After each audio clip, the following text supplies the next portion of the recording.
Holy fucking shit, what a moment. I'm going to be talking... So, normally I talk... Okay. Normally I talk about the match from start to finish and various stuff. This week, I'm going to just jump straight to the Darwin stuff. I'm going to talk about the goals. I'm going to really be dissecting each goal and every little minute detail that added to the vibes of each goal. Ranking them on the FKN YES scale. I'll be showing crude drawings. And then I'm going to talk about why I think that these goals are a real sliding doors moment for 3 separate reasons. Then, of course, I'll talk about other stuff in the match that I liked, if I can remember it. The reason I'm jumping straight to Darwin is because, I mean, I can't contain it anymore. This happened at, 3 o'clock or 4:30 on Saturday? It's been bubbling. It's been bubbling up inside me for nearly 48 hours now. I've just been going around my house, just been like...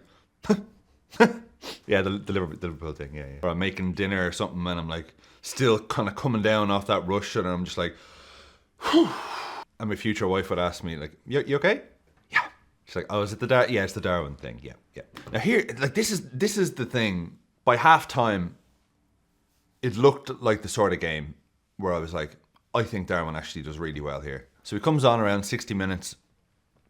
I mean, like, in reality, every video, I'm holding my tongue, not trying to make it always about Darwin and his blight or his, like anything good that he does. I'm like, oh, look at him there.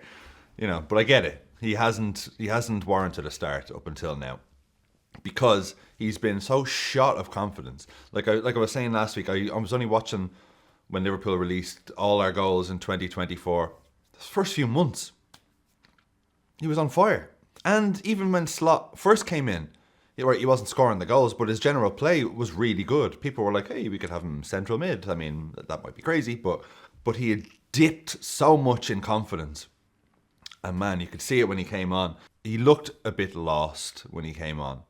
And I was like, so naturally he came on. And it was one of these, okay, all right, I need to calm down. So I see Robbo's coming on and I'm like, oh, all right, good. And then you just see Darwin there right beside him. I'm like, oh, fucking yes, get him on. But when he came on, there was a few things that I saw that I really didn't like. So it didn't help that the pressure was just getting dialed up as the match went on. I mean, Brentford are good, but we had a record-breaking amount of shots on goal, like 36 or 7 it ended up.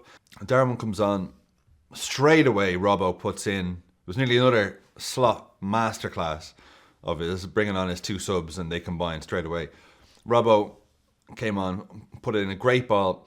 Nunez it wasn't the easiest header in the world, but he was open. He should have hit the target. And I seen Slot turn away like, like not the sort of like, oh, or, not like that. It was a, for fuck's sake. And I was like, don't like that. Then Nunez had a thing where he was outside the box and he was kind of trying to dribble around players. And he really took a shot that he had no business taking, absolutely skied it. I seen Trent in the back just do a full spin, like, fuck off. I was like, shit. And I'm genuinely thinking, I had my notes written down where I'm like, fuck, is this it? Is this it for him now? There's been so much toxicity about him. Not at the ground, people are supportive as ever, which is great, but online.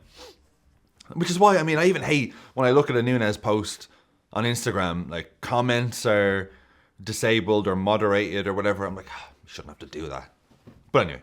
But then I didn't like what I'm seeing from him, where I'm just like, he looks so shot on confidence. You could just see him second guessing every position that he's in.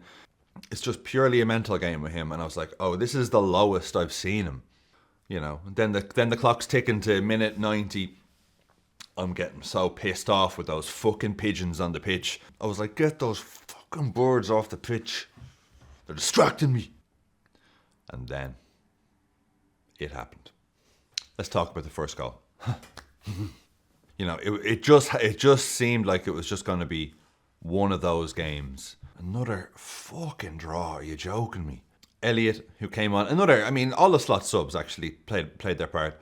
So you have Elliott to Trent. Lovely bit of play there. Trent, the first one gets blocked. He fizzes in the second one really quick.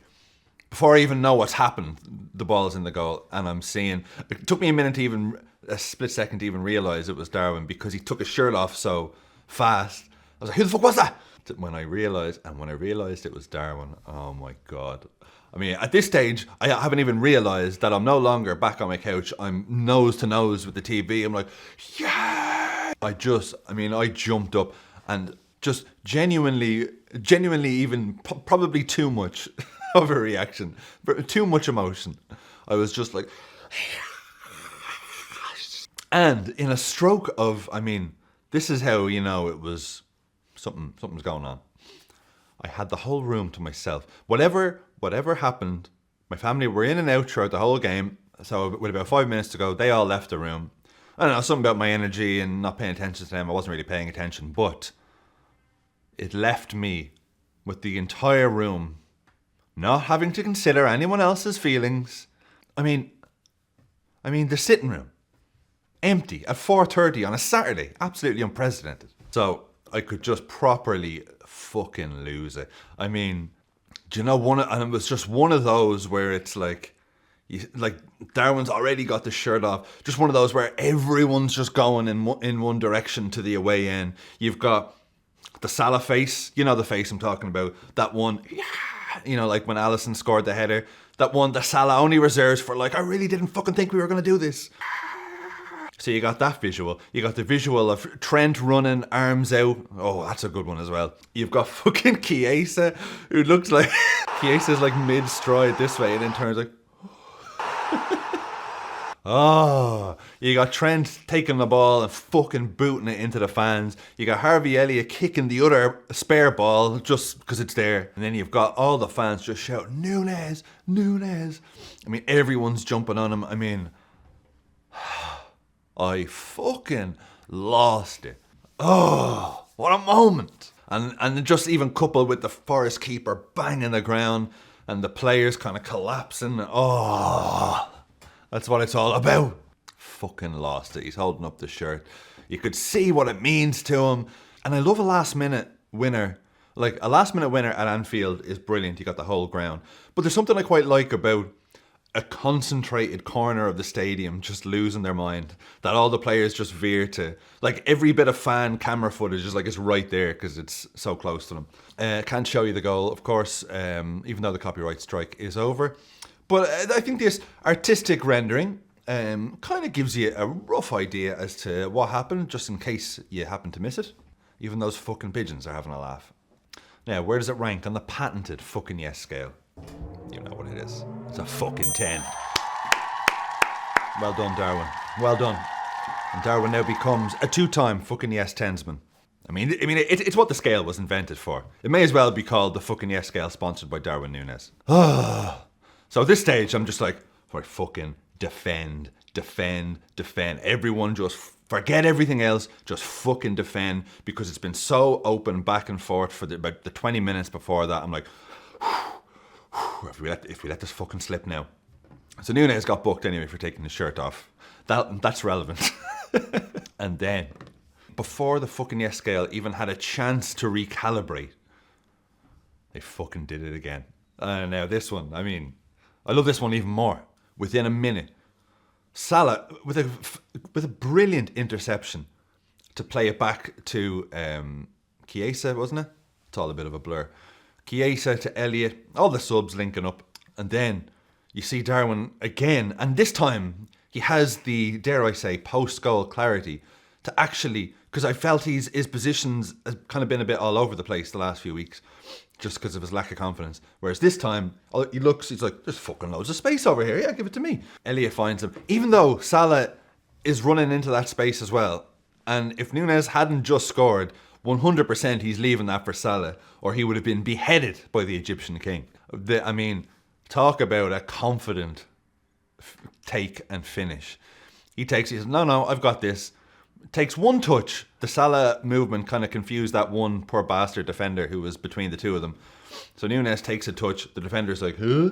And talk about a confident finish. Fucking fires it into the roof of the net, just to add to the aesthetics. And the sound of that ball hitting the net, the fact that it's shot high, it just adds to the fucking ha-ha-ha-ness of it. And it's, dare I say, dream killer-esque. One of my favourite types of goals, where the other team's trying to get back into it, and then it's like, nope, no, we've lost because of a fucking shot that's fired into the roof of the net. Oh, I jumped up again. And lads, I'm going to be honest with you. I nearly cried. Oh, fuck it out. Okay, you might think, fuck off, Andy. No, I'll tell you why. I don't know if it was like I've been quite down in the week. You know, my cat had died. And by the way, thank you so much for all the lovely messages about the cat. That actually really meant a lot. So thank you very much. These are all really sound, as you know. Because the cat had died, you know, I've been sad, I've been emotional during the week. And it was all like when that second goal went in, I was laughing, and then you know when you're like emotionally a little fragile, which I was this week, just this surge of emotion came through me again. And it was all just a little bit overwhelming. I was like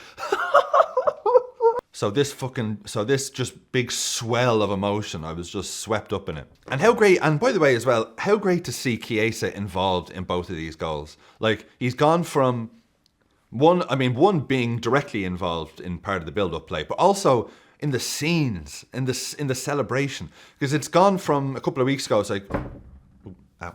You know, he'd been questioned and being doubted. Now he's gone from that to, he scored his first goal, he's got that under his belt, and he's been involved and added to one of the moment of the season. You know, that's almost like a baptism for him. He hadn't been indoctrinated in scenes. Like, I know people say, okay, football's not important and it's just a game. This goal genuinely snapped me back into life after I'd been just quite down during the week. Like, this big, it took this big emotional surcharge to shock me back into life. The Sunday after, I took the kids out, I took the dog out, picked up the shite from the garden, cut the grass, gave the dog a bath, cleaned my kids' room, made dinner.